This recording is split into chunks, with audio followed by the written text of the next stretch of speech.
नमस्कार, मी प्रभाकर लोंढे, खडतर प्रवास वर्तमानपत्राचे मुख्य संपादक तथा खडतर प्रवास यूट्यूब चॅनलचे मुख्य संपादक। आज हा व्हिडिओ जो बनवायचा आहे त्याचं मुख्य कारण म्हणजे या देशामध्ये विष कालवण्याचं जे काम करणारे लोक आहेत त्या लोकांना फक्त राजकारण करायचं आणि समाजामध्ये तेढ निर्माण करून एखाद्या महान व्यक्तीला बदनाम कसं करायचं असे जे लोक आहेत त्या लोकांच्या विषयी आपल्या मनामध्ये कधीही गैरसमज निर्माण होऊ नये आणि हे जे लोक आहेत विष कालवणारे, त्या विष कालवणाऱ्या लोकांच्या बाबतीमध्ये आपल्या मनात कधीही प्रेम निर्माण होऊ नये यासाठी हा व्हिडिओ आहे। ते त्यांचा स्वार्थ बनवतात, ते त्यांचा स्वार्थ साध्य करण्यासाठी कुठलेही विलक्षण निवडणुका समोर आल्या की त्या निवडणुका डोळ्यासमोर ठेवून असे विष कालवण्याचे काम या देशामध्ये केले जात आहे। खरं पाहिलं तर राहुल गांधींनी आरक्षण संपुष्टात आणलं जाईल अशा पद्धतीचं वक्तव्य केलंच नाही हे अवघा देश सांगताय, पण तरी सुद्धा विरोधक राहुल गांधीची जीभ छाटण्याची भाषा करतात। हा मगरुरी, घमेंडी आणि जनतेच्या खिशातले पैसे काढून श्रीमंत झालेला संजय गायकवाड बुलढाण्याचा राहुल गांधींची जीभ जो छाटेल त्याला 11 लाख रुपयाचे बक्षीस दिले जाईल अशा पद्धतीची भाषा बोलते। या संजय गायकवाडला इंग्लिशच येत नाही असा त्याचा अर्थ होत आहे की राहुल गांधींनी जी इंग्लिश मध्ये स्टेटमेंट दिलं, एका प्रश्नाचं उत्तर दिलं, त्या प्रश्नाचा उत्तराचा अर्थ वेगवेगळा लोकांनी लावला। राहुल गांधी नेमके काय म्हणाले हे संजय गायकवाडला इंग्लिश येत नसेल तर त्यांनी 10 लोकांशी त्या इंग्लिशच्या वाक्याचा अर्थ मराठीतून काय होतो हे स्पष्ट अगोदर क्लिअर करायला पाहिजे होतं आणि मग संविधानिक भाषा बोलली पाहिजे होती। ही संविधानिक भाषाच नाही, ही घमेंडी भाषा आहे, हे मगरुरी भाषा आहे, ही सत्तेचा माज असणारी भाषा आहे। पण यांनी भाषा बोलली ती सूर्यावर थुंकण्यासारखे केले। सूर्यावर थुंकाय गेला आणि त्याचा थुंका त्याच्याच तोंडावर आला। अवघा देश आणि त्याच्या पक्षातले सुद्धा माणसं त्याला विरोध करतायत। देश तर विरोध करतोय पण पक्षातले माणसं सुद्धा विरोध करतात। याचाच अर्थ असा आहे की राहुल गांधीचं जनमत आणि लोकप्रियता वाढत आहे। राहुल गांधी काय म्हणाले होते, या देशामध्ये जातीयता जोपर्यंत संपुष्टात येत नाहीत आणि अत्यंत गरीब परिस्थितीमध्ये जीवन जगणारा जो माणूस आहे तो आर्थिक सक्षम, सामाजिक सक्षम, शैक्षणिक सक्षम झाल्याशिवाय हा माणूस पूर्वपथावर येत नाही। म्हणजे मी लखुपती आहे आणि ती 100 रुपयाला मोताद आहे, तर लखुपतीच्या बरोबरीला तो माणूस आल्याशिवाय तो सक्षम नाही. आणि असं ज्या वेळेस सर्व जातीचं सक्षमीकरण होईल, आर्थिक सक्षम बनतील, शैक्षणिक सक्षम बनतील आणि सगळे सुखा समाधानानं ज्या दिवशी नांदतील, त्यावेळेस आरक्षण लोकांना द्यायची गरजच पडणार नाही, कुणाला द्यायची गरज पडणार नाही. म्हणून जोपर्यंत शेवटच्या स्तराचा व्यक्ती आर्थिक सक्षम बनत नाही, जोपर्यंत ते सुखा समाधानानं जगत नाही, तोपर्यंत आरक्षणाची गरज आहेच. आणि ज्या दिवशी हे सक्षम होतील त्या दिवशी आरक्षणाची गरज नाही, असा त्यांचा म्हणण्याचा उद्देश होता. आणि हे उद्देश डॉक्टर बाबासाहेब आंबेडकरांचा सुद्धा होता. हे संजय गायकवाडजी तुम्ही समजून घेतलं पाहिजे. मी मांग आहे, एसी मधला आहे, खरी गरज आम्हाला आहे. माराला आहे, चांबाराला आहे, ढोराला आहे, साडी माळी खोळी ओबीसी समाजाला आहे, एसटी समाजाला आहे. आम्ही खरा म्हणलं तर विरोध केला पाहिजे होता. पण राहुल गांधीचं स्टेटमेंट तसं नव्हतंच. त्यांचं जे स्टेटमेंट आहे ते बाबासाहेब आंबेडकरांच्या धर्तीवर आहे. ते म्हणतात ज्या दिवशी माझा समाज सक्षम होईल त्या दिवशी आरक्षण बंद करा. बाबासाहेब म्हणाले. आणि जोपर्यंत हा समाज, शेवटच्या स्तराचा समाज सक्षम होत नाही, तोपर्यंत पुढे बी कितीही दिवस आरक्षण चालू राहील. संजय गायकवाडजी, तुम्हाला आमच्याविषयी कसलीच तळमळ नाही, तर फुकटचा आव आणून आमच्यावर प्रेम करायला असं दाखवून देऊ नका. जर खरंच आमच्यावर प्रेम असतं, शिवसेना हृदय सम्राट बाळासाहेब ठाकरे यांनी तुम्हाला तयार केलं. तुमच्यासारखे असे कित्येक जण तयार करण्याचं काम बाळासाहेब ठाकरे साहेबांनी केलं. त्यांना बेमान झाला तुम्ही, त्यांचे होऊ शकत नाही, होऊ शकला नाही, तुम्ही आमचे कसे होणार? आणि आम्ही स्वीकारणार तुम्हाला? कदापि शक्य नाही. तुम्ही नाटकानं आमच्या बाबतीमध्ये प्रेम दाखवू नका. आणि राहुल गांधींची जीभ छाटण्याची भाषा करू नका.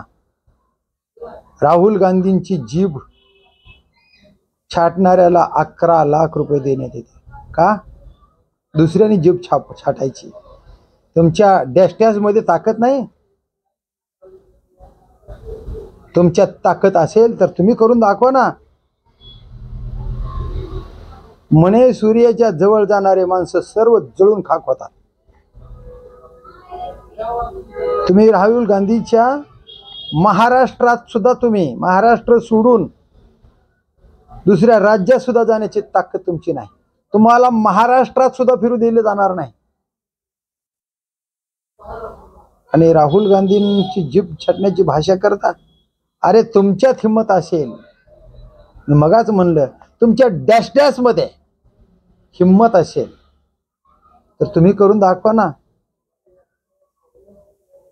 लाखो माणसं तुमची खुमखुमी जिरवण्यासाठी या देशात तयार आहेत राहुल गांधींच्या बाजूने.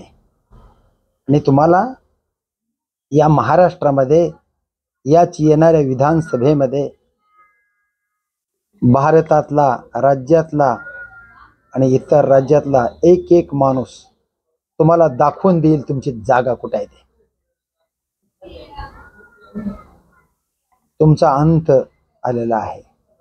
ज्या दिवशी मेणबत्ती जास्त भडकते ना, त्यावेळेस ती संपुष्टात आलेली असते. पण राहुल गांधींचं वेगळं आहे. तो तेवत दिवा आहे, तेवत, सतत तेवत राहणारा दिवा. त्यांच्या आजी या भारताच्या पहिल्या महिला मंत्री, पहिल्या महिला प्रधानमंत्री, त्यांनी या देशासाठी बलिदान दिलं. त्यांचे चिरंजीव म्हणजे राहुल गांधींचे वडील राजीव गांधी यांनी या देशासाठी बलिदान दिलं आणि राहुल गांधी आणि प्रियंका गांधी सुद्धा म्हणतात, इस देश के लिए हम जान देने के लिए तैयार है। ही त्यांची भाषा आहे, ही त्यांचं देशावर प्रेम आहे। माझे वडील गेले, माझी आजी गेली 72 या देशासाठी, आम्ही सुद्धा या देशासाठी बलिदान देऊ, पण देश अखंड ठेवू। ही राहुल आणि प्रियंका गांधीचं स्टेटमेंट सांगा जगाला। जीभ छाटण्याची भाषा करणाऱ्यानो, आपली जीभ जागेवर राहील का याचा कधी विचार केलाय? अरे संजय राव, तुमची अवकात काय? तुम्ही एक आमदार आहेत। राहुल गांधींच्या बापाने या देशामध्ये एकेकाळी 422 माणसं निवडून आणले होते, खासदार। तुम्ही आमदार आहेत। एका जिल्ह्यामध्ये 5-6 आमदार असतात। एका जिल्ह्यातलं बारकुस नेतृत्व तुम्ही आहेत, म्हणजे महासागरातला एक तांब्या। राहुल गांधी महासागर आहेत, त्यांना शिवण्याचा प्रयत्न करू नका, हात छाटले जातील। आणि हे ताकद राहुल गांधींच्या कुटुंबावर प्रेम करणाऱ्या लोकांमध्ये आहे। तुम्ही ज्या पद्धतीने भाषा बोलतात त्या पद्धतीने भाषा बोलण्याची हिम्मत राहुल गांधीवर प्रेम करणाऱ्या लोकांमध्ये नाही, असं समजता का? आहे आहे। ज्या दिवशी राहुल गांधींच्या कार्यकर्त्यांच्या आवाक्यात तुम्ही याल ना, त्यावेळेस ती कार्यकर्ते तुम्हाला योग्य ते उत्तर योग्य ती टायमाला दिल्याशिवाय राहणार नाही। आणि आता तो वेळ आलेली आहे विधानसभेची। बघा, तुम्हीच आमदार होतात का? तुमच्या विरोधात फार मोठी फळी निर्माण होईल। आणि म्हणून तुम्हाला चारी मुंड्या चित्त करण्यासाठी काँग्रेस सोबत असणाऱ्या सर्व महाविकास आघाडीच्या विविध पक्षाच्या जे घटक आहेत, त्या घटकांची ताकद तुमच्या विरोधात उतरणार आहे आणि महायुतीचा महाराष्ट्रामध्ये सुपडा साफ होणार आहे। काँग्रेस, शरदचंद्रजी पवार राष्ट्रवादी, उद्धव बाळासाहेब ठाकरे यांची शिवसेना आणि इतर छोटे मोठे पक्ष तुम्हाला योग्य ती दाखवणार। आणि एक ध्यानात ठेवा, तुमच्या पायाखाली वाळू घसरली आहे। विविध सर्वेमध्ये महाविकास आघाडी महाराष्ट्रामध्ये सरकार बनवणार आहे हे सर्वे सांगताय, आणि त्याच्यामुळे महाविकास आघाडीच्या कार्यकर्त्यांचं लक्ष डायव्हर्ट करण्यासाठी अशा भाषा बेताल वक्तव्य तुम्ही करत आहात। तुम्ही चर्चेत राहावं म्हणून तुम्ही करत आहात। खरं म्हणलं तर तुमच्यावर आमच्यासारख्या माणसांची, पत्रकारांची बोलण्याची गरज नाही, कारण तुमची लायकीच नाही तुमच्यावर बोलण्यासाठी। जे आम्ही तुम्हाला मोठं करायला खरं म्हणलं तर बोलून, पण हे तमाम महाराष्ट्रातल्या जनतेने लक्षात घ्यावं, अशा बेताल वक्तव्य करणाऱ्या माणसांचं बोलणं मनावर घेऊ नका। राहुल गांधी एक कोहिनूर हिरा आहे, आणि अशा बेताल वक्तव्य करणाऱ्या माणसांना तुम्ही योग्य वेळी योग्य उत्तर द्या। मी एवढंच तुम्हाला सांगतो, शिंपल्यातले मोती शोधण्यामध्ये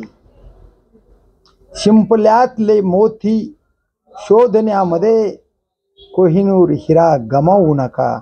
हे कोहिनूर हिरा राहुल गांधी आहे, हे कधीच विसरू नका। अरे किती आले किती गेले, ते म्हणतात ना, कुठेच नाही झरारा। राहुल गांधीचा या देशावर आहे असा दरारा। राहुल गांधीचा आता आहे या देशावर दरारा, हे कायमचं लक्षात ठेवा.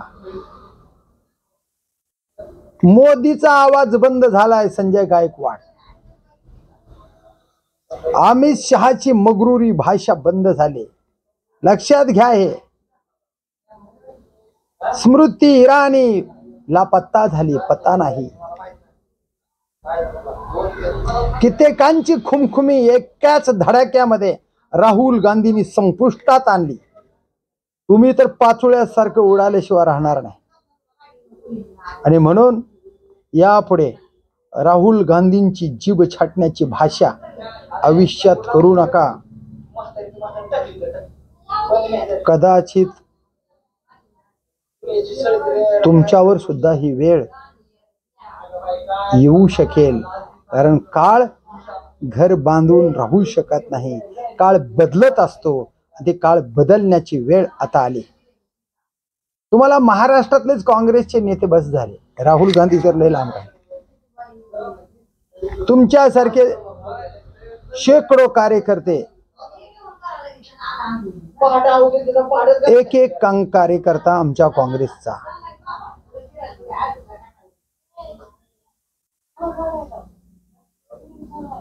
तुम्हाला आयुष्यभर उबदारी येऊ देणार नाही.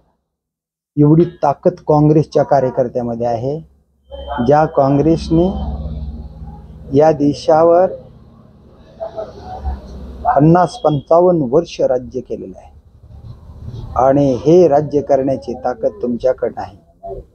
एकट्या 10 वर्षामध्ये परेशान झालेला हा भाजप पक्ष